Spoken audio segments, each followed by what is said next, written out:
দুই দফার তলবেও দুর্নীতি দমন কমিশনে হাজির হননি পুলিশের সাবেক মহাপরিদর্শক বেনজির আহমেদ।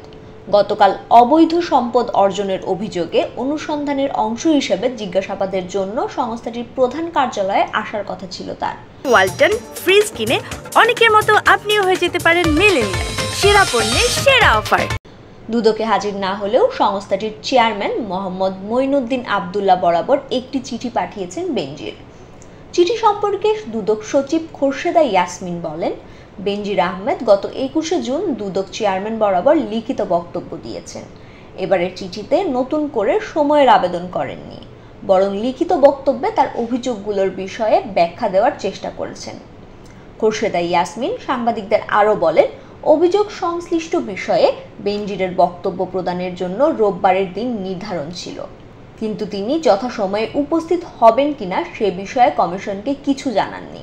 অফিস সময়ের মধ্যে কমিশনে উপস্থিত হয়ে তার বক্তব্য প্রদান না করলে অনুসন্ধান টিম আইন অনুযায়ী পরবর্তী ব্যবস্থা গ্রহণ করবে। সচিব আরও জানান, গত 21শে জুন বেনজির আহমেদ কমিশনে একটি চিঠি দিয়ে তিনি, তার স্ত্রী ও 2 মেয়ের নামের সম্পদ সম্পর্কে তাদের অবস্থান বর্ণনা করা হয়েছে। চিঠিতে তিনি ও তার পরিবারের সদস্যদের জিজ্ঞাসাবাদের সময় চাওয়া হয়নি।